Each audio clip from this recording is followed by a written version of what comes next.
الرحمن الرحيم. هنعمل مع بعض وصفة لذيذة جدا باللحمة، هتبقى سندوتشات. هنقول بسم الله على طول في الوصفة. عندي هنا معلقة زبدة على زيت وفيهم فصين مستكة.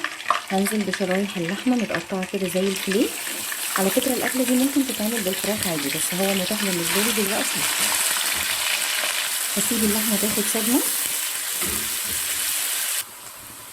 دي كده. عندي خدت الصدمة اللي أنا عايزاها. شوفوا بصوا اللون، هو ده المطلوب. هنزل بقى بشرايح بصل متقطعه رفيع وعليها رشه فلفل اسود.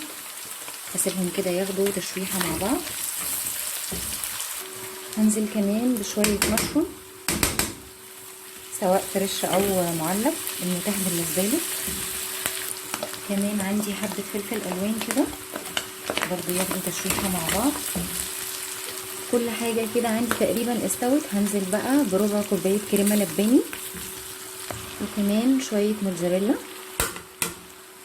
والمنكهات اللي عندي ملح حسب الرغبه، ورشه فلفل اسود ورشه جوز الطيب ورشه اوريجانو. وكده تبقى عندي جهزت.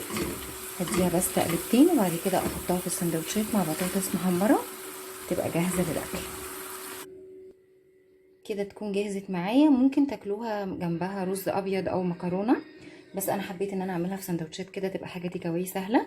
اتمنى ان انتوا تجربوها. يا ريت تسيبوا لي كومنت تقولوا لكم فيها ايه، وما تنسوش تفعلوا الجرس عشان يوصلكم كل جديد. ولو عجبك الفيديو لايك وسبسكرايب وشير، وان شاء الله هنزل لكم بصفات تانية جديده.